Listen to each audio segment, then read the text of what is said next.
Bem-vindos a mais um vídeo do Cozinha Criatura, onde a gente tenta desmistificar a sua cozinha.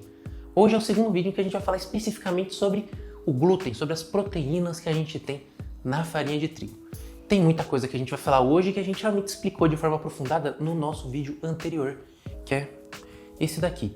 Então sugiro você dar uma olhadinha lá para ter compreensão total do que a gente vai estar falando hoje. Que o nosso foco será o porquê que a tabela nutricional não diz quase nada sobre a performance da sua farinha. Na verdade, não diz absolutamente nada. Pois você com certeza já participou de algum grupo de WhatsApp, de Facebook, e alguém pediu opinião sobre uma farinha X e chega uma pessoa Z para falar: não, essa farinha aqui ela não presta, ela só tem 10% de proteína, ela não vai servir para fazer um pão. E essa pessoa tirou essa informação diretamente da tabela nutricional. Mas a tabela nutricional é para você saber calorias e nutrientes que seu corpo vai absorver. Enfim, a gente já vai se aprofundar um pouco mais nisso, pois aqui no Cozinha Criatura a gente não só explica como dá certo, mas também o porquê. Se você gosta dessa abordagem, não se esqueça de se inscrever no canal. Clica no se inscrever. Tá tendo um bug no YouTube que tá desinscrevendo uma galera. Confirma que você tá inscrito. Clica no sininho, clica no todos, que é a melhor forma de você ficar sabendo quando a gente coloca um vídeo novo. E é claro, dê um like no vídeo. Ajuda muito mais do que parece. E o primeiro assunto que a gente vai abordar aqui hoje, que vai ser bem rápido, é como que é feito o cálculo de proteínas na tabela nutricional. Então, a tabela nutricional, ela não tem como foco medir a performance da farinha. Ela só quer saber o quanto o seu corpo pode absorver. E, usualmente, na indústria, um teste barato que é feito para se calcular a quantidade de proteínas de um alimento é: você pega uma amostra, dissolve ela, mede a quantidade de íons de nitrogênio que tem lá através de reagentes, e você tendo essa quantidade de íons de nitrogênio, você multiplica por um fator lá, que é o fator de Jones, a depender do tipo de alimento, e você tem uma quantidade de proteínas suposta para ir para a tabela nutricional. A gente tendo essa medição de íons de nitrogênio, a gente tem, na verdade, uma quantidade de proteínas totais, certo? A gente pode ter albumina, globulina, glutenina, gliadina. Não necessariamente a gente vai estar contabilizando nesse número de proteínas as proteínas do glúten, que são principalmente gliadina e glutenina. Então, nesses 10% que você vê na embalagem, a gente está contando também outras coisas. Além do que, se você pegar a farinha que você comprou hoje e a farinha que você comprou há 6 meses atrás e ver a tabela nutricional, ela vai estar idêntica. A única coisa que vai mudar na embalagem é aquela inscriçãozinha em algum lugar da validade, o lote, produção, data de produção. A gente não vai ter algo que realmente é feito para acompanhar o desempenho da farinha, pois farinha de trigo não é tão simples assim, a depender da colheita, a depender de como é feita a adubação do trigo e de qual fornecedor o moinho está comprando, o trigo vai vir total e completamente diferente, pois o moinho ele faz uma mistura de farinhas para alcançar um padrão. Ah, beleza, então, a gente não pode acreditar na tabela nutricional, a farinha é um negócio que está sempre mudando. Como que o moinho sabe que ele está mantendo esse padrão que ele quer atender, que ele quer entregar o seu produto? Já são padrão há muito tempo diversos testes que são feitos para analisar a reologia da farinha. Reologia é uma análise sobre as propriedades de viscosidade, de como um líquido sólido ou semissólido se comporta em diferentes situações, sob pressão, de diferentes formas, enfim. E existem diversos testes que se enquadram nessas análises da reologia da farinha. Só que a gente vai falar hoje principalmente de um que eu considero o principal para você entender quais são as propriedades de uma farinha de trigo, que é a alveografia. Mas aqui está muito calor, vou explicar sobre ela lá fora. A alveografia. Então, ele é um teste padrão feito pela indústria. E quando eu digo padrão, quer dizer que a alveografia feita aqui no Brasil é igual a alveografia feita na Itália, enfim. E consiste no processo de você fazer uma sova de água, farinha e sal por um tempo e de uma forma pré-determinada. Depois você vai pegar pedaços dessa massa e usar ela para tentar fazer um balão. Isso, como se você estivesse tentando encher um balão com gás. E as variáveis que a gente vai analisar aqui são a força da massa ao ser preenchida de ar, ou seja, a força que ela exerce contra o ar, resistindo ao crescimento. E a outra variável é o tamanho do balão que a gente consegue alcançar. E a gente vai chamar essa pressão que ela oferece de volta como P e o tamanho do balão como L. Agora puxa da sua memória a última vez que você encheu um balão de aniversário. Isso daqui vai ser o meu balão de hoje. No começo o balão não retribui força nenhuma, você só assopra e ele preenche.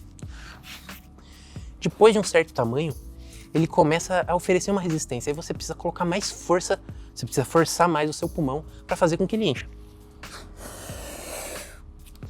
Mas depois de um primeiro momento, que ele já encheu um pouco, aí você coloca uma força constante.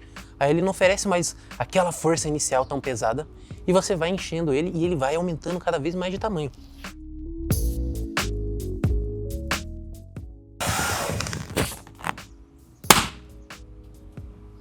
Até o momento que ele estoura, que é quando ele não suporta mais essa força do ar dentro dele. Na alveografia, a gente costuma ter um comportamento semelhante.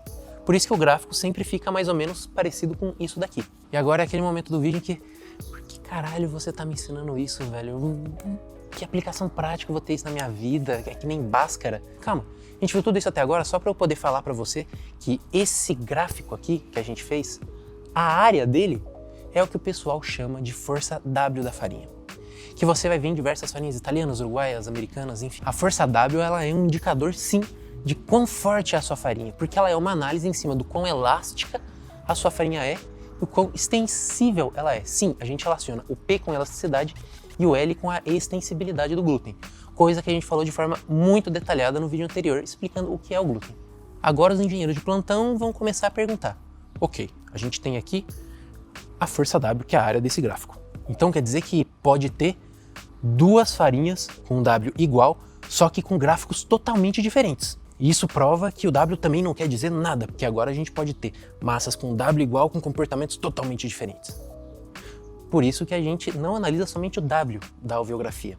A gente pega também outras informações desse gráfico. No processo de análise de uma farinha, eles não fazem um só balão, eles fazem vários e cada um vai ter uma diferença pequena entre o P máximo que a gente alcançou e o L máximo que a gente alcançou. Aí, com esses dados, a gente tira a média do P mais alto e a média do L mais alto e faz uma análise da relação de P sobre L. Claro, tudo isso que eu estou falando não é tão simples assim, existem multiplicação para algumas variáveis aqui e ali, tanto para descobrir o W, quanto para ter o P, quanto para ter o L. Mas isso aqui é a forma didática para vocês entenderem o que é alveografia, não é para ninguém fazer uma alveografia em casa. Essa análise de P sobre L, ela vai nos falar o quão elástica essa farinha é para o quão extensível ela é. Ou seja, ela vai nos dar uma informação de como a farinha se comporta. A gente juntando as informações que a gente consegue do W com essa relação de P e L, a gente consegue sim ter uma noção real de como essa farinha funciona. Noção real é uma expressão muito forte, mas a gente consegue ter uma boa noção de como ela se comporta. Mas a porcentagem de proteína, então, não quer dizer nada. Sim, a porcentagem de proteína quer dizer sim, pois farinhas que têm um W mais alto costumam ter uma porcentagem de proteínas maior e também costumam suportar maior hidratação. Então, ao se fazer a alveografia, as principais informações que a gente tira são a força W e a relação P sobre L. E, em termos gerais, nós temos que uma farinha com o W entre 120 e 160, ela é considerada uma farinha fraca. E usualmente tem uma relação de P sobre L que vai de 0,3 até 0,5, que quer dizer que é uma farinha bem extensível, que é uma farinha que ela estica mais sem rasgar, mas que não tem muitas propriedades elásticas, que são as que nos ajudam a fazer um pão alto, estruturado. Então essa farinha, ela não é boa para se fazer um pão, mas ela é boa para se fazer um bolo, um biscoito, algum outro preparo que não requer um glúten forte. E essas farinhas fracas também costumam ter uma quantidade de proteína menor, por volta de 9,5%, 10%, 10,5%. Se você tem uma farinha que está entre 160 a 250 de força W, nós temos uma farinha considerada intermediária. Ela já é essa all-purpose flour, que é farinha para todos os usos. E você pode usar sim para fazer um pão, ela vai ter resultados medianos, mas ela possibilita a feitura de um pão, da mesma forma que ela também possibilita você fazer um bolo, um biscoito, sem que entregue um resultado muito duro, muito mastiguento, com muito glúten. E essas farinhas costumam ter 10, 11% de proteína, não passa disso. E essas farinhas que podem ser usadas para todas as receitas costumam ter um P sobre L entre 0,4, 0,5, 0,6 até 0,7, a depender da farinha. Agora, farinhas com W entre 250 até 300, 310 já são consideradas farinhas fortes, que são boas para se fazer um pão. Elas vão ter uma ótima estrutura de glúten, vão ter uma porcentagem de proteína por volta de 12, 13 ou até 14% e vão ter uma relação de P sobre L que vai depender do produtor, claro, mas uma relação muito boa para se fazer um pão é o 0,6. Inclusive várias farinhas italianas que são distribuídas amplamente aqui no Brasil, o pessoal formula ela para ter um W de 340 e um P sobre L de 0,6. Inclusive a Associazione da Vera Pizza Napolitana, que é a associação italiana que diz o que deve ser feito, quais os processos para se fazer uma verdadeira pizza napolitana, eles falam que você tem que usar uma farinha com um W entre 220 até 380 e você tem que ter uma relação de P sobre L entre 0,5 até 0,7. Mas temos sim farinhas mais fortes que isso, que tem um W 400, que tem um P sobre L acima de 1, que são farinhas extremamente fortes, resistentes, que até atrapalham a fermentação, pois são muito elásticas.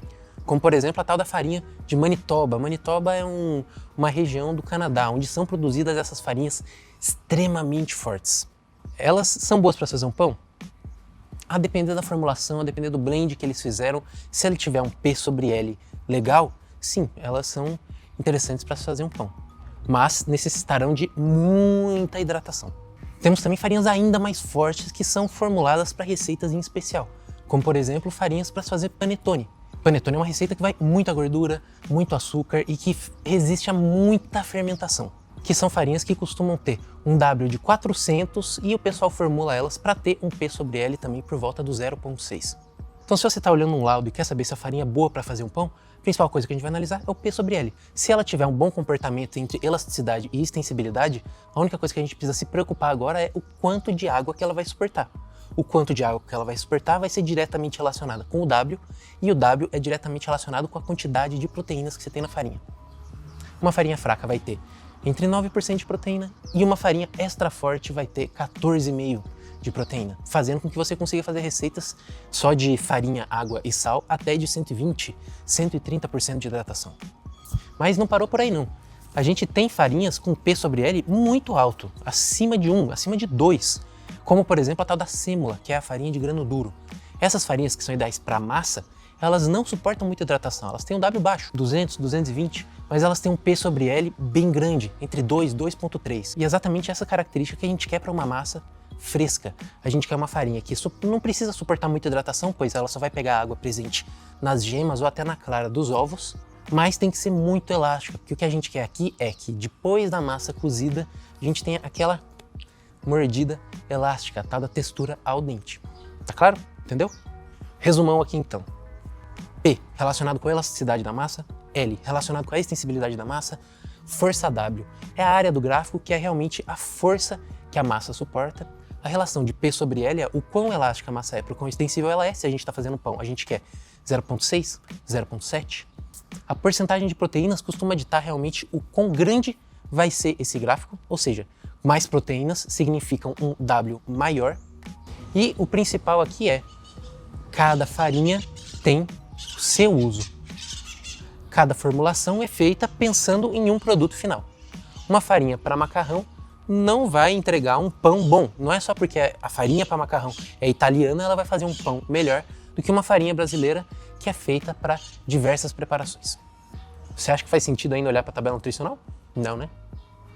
Tá, mas por que essas informações não estão nas embalagens das farinhas pelo Brasil afora?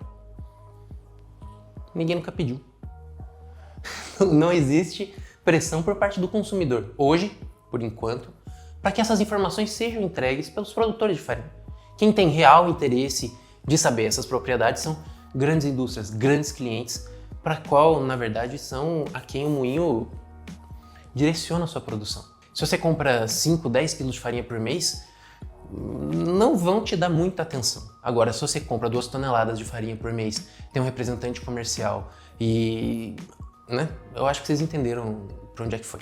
Só tem acesso a esses laudos quem realmente tem uma vazão muito grande, quem tem um contato com o moinho mais próximo. Então, nosso papel como consumidor é mandar e-mail, falar na página dos caras no Instagram, no Facebook, pedir o laudo de tal farinha e vou falar para você, é muito mais fácil você ter a resposta através do pessoal do marketing do que realmente mandar um e-mail para o contato da empresa, que são contatos mais comerciais. Então vá lá na página do Instagram da sua farinha, fale lá, porra cara, cadê o P sobre L, cadê o W da farinha, vocês podiam disponibilizar isso, que essa pessoa que é responsável pelo contato com o cliente vai conseguir fazer uma ponte de forma muito melhor do que a pessoa do administrativo que vai estar recebendo o e-mail do contato lá, você pode ter certeza.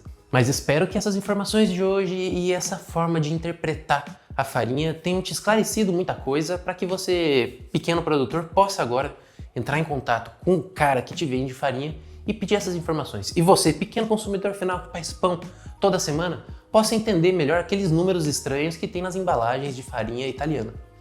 Aí você também pode comprar de forma mais incisiva, direta e objetiva a farinha ideal para o tipo de preparação que você quer fazer. Se você gostou do que a gente passou aqui hoje, deixa um like no vídeo, deixa um comentário, fala, poxa cara, Força W, muito louco, da hora. E é isso. Espero que vocês tenham gostado. Até a próxima, a gente se vê em uma próxima vez. E deixa uma sugestão de vídeo aqui embaixo. Eu sei que você quer sugerir algum vídeo, deixa aqui embaixo também, que eu preciso entender o que vocês querem de mim.